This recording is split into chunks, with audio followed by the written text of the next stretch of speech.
বাংলাদেশের স্বাধীনতা সংগ্রাম ও মুক্তিযুদ্ধের ইতিহাসে কিছু মানুষের অবদান এমনভাবে মিশে আছে যে তাদের ছাড়া ইতিহাসের বর্ণনা অসম্পূর্ণ থেকে যায়। এম এ হান্নান তেমনই এক ব্যক্তিত্ব। জন্মসূত্রে তিনি চট্টগ্রামের সন্তান ছিলেন না, কিন্তু কর্ম, নেতৃত্ব, ত্যাগ এবং সংগ্রামের মধ্যে দিয়ে তিনি চট্টগ্রামের মানুষের হৃদয়ে স্থায়ী আসন করে নিয়েছিলেন। চট্টগ্রামের রাজনৈতিক ইতিহাসে ৬ দফা আন্দোলন, গণঅভ্যুত্থান এবং মহান মুক্তিযুদ্ধের গুরুত্বপূর্ণ অধ্যায়গুলোর সঙ্গে তার নাম অবিচ্ছেদ্যভাবে জড়িয়ে আছে। বাংলাদেশের স্বাধীনতার প্রথম প্রহরে বঙ্গবন্ধু শেখ মুজিবুর রহমানের পক্ষে স্বাধীনতার ঘোষণা পাঠ করে তিনি ইতিহাসে অমর হয়ে আছেন। কিন্তু তার পরিচয় কেবল স্বাধীনতার ঘোষণা পাঠকারী সীমাবদ্ধ নয়। তিনি ছিলেন একজন দক্ষ সংগঠক, শ্রমিক নেতা, জননেতা এবং মুক্তিযুদ্ধের অন্যতম অগ্রসৈনী। পশ্চিমবঙ্গ থেকে চট্টগ্রাম। এম এ হান্নান 1930 সালের 10ই ফেব্রুয়ারি পশ্চিমবঙ্গের নদিয়া জেলার তেহট্টি থানার খাসপুর গ্রামে এক শিক্ষিত ও সম্ভ্রান্ত মুসলিম পরিবারে জন্মগ্রহণ করেন।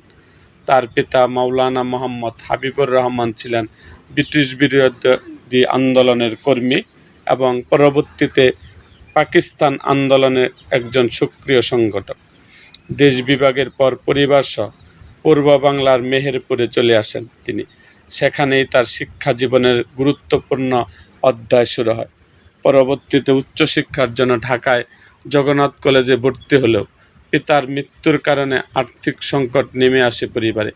বাধ্য হয়ে লেখাপড়া অসমাপ্ত রেখে চাকরি জীবনে প্রবেশ করতে হয় তাকে। তৎকালীন চার্টার্ড ব্যাংকে অফিস সহকারী হিসাবে কর্মজীবন শুরু করলেও খুব দ্রুতই তিনি রাজনৈতিক ও সামাজিক কর্মকাণ্ডে সম্পৃক্ত হয়ে পড়েন। ভাষা আন্দোলনের সময় থেকেই তিনি ছাত্র রাজনীতির সঙ্গে যুক্ত ছিলেন। পরে চাকুরির সুবাদে চট্টগ্রামে বদলি হয়ে আসেন এবং এখানে স্থায়ীভাবে বসবাস শুরু করেন। এই শহরই পরবর্তীকালে হয়ে ওঠে তার কর্ম ও সংগ্রামের প্রধান ক্ষেত্র। 60-এর দশকে বঙ্গবন্ধু শেখ মুজিবুর রহমানের ঘোষিত ৬ দফা আন্দোলনে যখন বাঙালির স্বাধিকার আন্দোলনের মূল ভিত্তি হয়ে ওঠে, তখন চট্টগ্রামের অন্যতম দক্ষ প্রচারক ও ব্যাখ্যাকার হিসাবে আবির্ভূত হন এম এ হান্নান। ৬ দফার প্রতিটি বিষয়ে তিনি সাধারণ মানুষের ভাষায় এমনভাবে ব্যাখ্যা করতেন যে গ্রামের কৃষক, শ্রমিক কিংবা শহরের সাধারণ মানুষও সহজে এর তাৎপর্য বুঝতে পারতেন। ফলে চট্টগ্রামের বিভিন্ন সভা সমাবেশে তাকে ৬ দফার বক্তা হিসাবে বিশেষভাবে আমন্ত্রণ জানানো হতো। তার যুক্তিনির্ভর বক্তব্য, সাংগঠনিক দক্ষতা এবং গণমানুষের সঙ্গে সহজ যোগাযোগের ক্ষমতা তাকে দ্রুত জনপ্রিয় করে তোলে। ধীরে ধীরে তিনি চট্টগ্রাম জেলা আওয়ামী লীগের অন্যতম গুরুত্বপূর্ণ নেতায় পরিণত হন। শ্রমিক আন্দোলনের সাহসী নেতা, রাজনীতির পাশাপাশি শ্রমিক আন্দোলনেও ছিল তার সক্রিয় অংশগ্রহণ। চার্টার্ড ব্যাংকের কর্মরত অবস্থায় তিনি ব্যাংক এমপ্লয়িজ ইউনিয়নের সভাপতি নির্বাচিত হন। শ্রমিকদের অধিকার আদায়ে আন্দোলনের নেতৃত্ব দিতে গিয়ে 1959 সালে চাকরি হারান। পরে আইনি লড়াইয়ের মাধ্যমে চাকরিতে পুনর্বহাল হলেও শেষ পর্যন্ত গণ আন্দোলনের পথেই নিজেকে নিবেদিত করেন। 1962 সালে আওয়ামী লীগের পুনর্গঠনের পর তিনি দলীয় কর্মকাণ্ডে আরও সক্রিয় হয়ে ওঠেন। 1966 সালে জেলা আওয়ামী লীগের দপ্তর সম্পাদক এবং 1968 সালে সাংগঠনিক সম্পাদক নির্বাচিত হন। 1969 সালে জাতীয় শ্রমিক লীগের প্রতিষ্ঠা লগ্নে সিনিয়র সহসভাপতির দায়িত্ব পালন করেন। চট্টগ্রামের নেতৃত্বে উত্থান। 70-এর দশকের শুরুতে চট্টগ্রাম রাজনীতিতে এম এ হান্নানের অবস্থান ক্রমে ধীর হতে থাকে। জননেতা এম এ আজিজের মৃত্যুর পর 1971 সালের জানুয়ারিতে তাকে চট্টগ্রাম জেলা আওয়ামী লীগের ভারপ্রাপ্ত সাধারণ সম্পাদকের দায়িত্ব দেওয়া হয়। তখন অনেকের কাছে স্পষ্ট হয়ে উঠেছিল যে ভবিষ্যৎ চট্টগ্রামের নেতৃত্বের অন্যতম প্রধান মুখ হতে যাচ্ছে এম এ হান্নান। তার রাজনৈতিক দূরদর্শিতা, সাংগঠনিক দক্ষতা এবং জনগণের সঙ্গে নিবিড় সম্পর্ক তাকে অন্যদের থেকে আলাদা করে তুলেছিল। সুয়াজ জাহাজ অবরুদ্ধ। মুক্তিযুদ্ধের সূচনা পূর্ব 1971 সালে 24 মার্চ চট্টগ্রাম বন্দরে নোঙর করা পাকিস্তানি জাহাজ সোয়াত থেকে অস্ত্র ও গোলাবারুদ খালাস শুরু হলে পরিস্থিতি উত্তপ্ত হেঁটে। খবর পাওয়ার সঙ্গে সঙ্গে এম.এ. হান্নান বন্দরে ছুটে যান। প্রশাসনের নিষ্ক্রিয়তা দেখে তিনি শ্রমিক, ছাত্র ও জনতাকে সংগঠিত করেন। তার আহ্বানে কয়েক হাজার মানুষ নিউ মুরিং বন্দর ঘেরাও করে ফেলে। পরবর্তীতে ফায়ার ব্রিগেড ময়দানের জনসভা থেকে তিনি চট্টগ্রাম শহরের বিভিন্ন সড়কে ব্যারিকেড গড়ে তোলার আহ্বান জানান। কয়েক ঘন্টার মধ্যে পুরো শহর প্রতিরোধের দুর্গে পরিণত হয়। পাকিস্তানি বাহিনী শেষ পর্যন্ত গুলি চালিয়ে বাধা অতিক্রম করলেও এই প্রতিরোধ ছিল মুক্তিযুদ্ধের পূর্ব প্রস্তুতির অন্যতম গুরুত্বপূর্ণ ঘটনা। স্বাধীনতার ঘোষণা পাঠ 25 মার্চের কালো রাতে পাকিস্তানি বাহিনীর গণহত্যা শুরু হওয়ার পর চট্টগ্রামে প্রতিরোধ গড়ে তোলার উদ্যোগ নেওয়া হয়।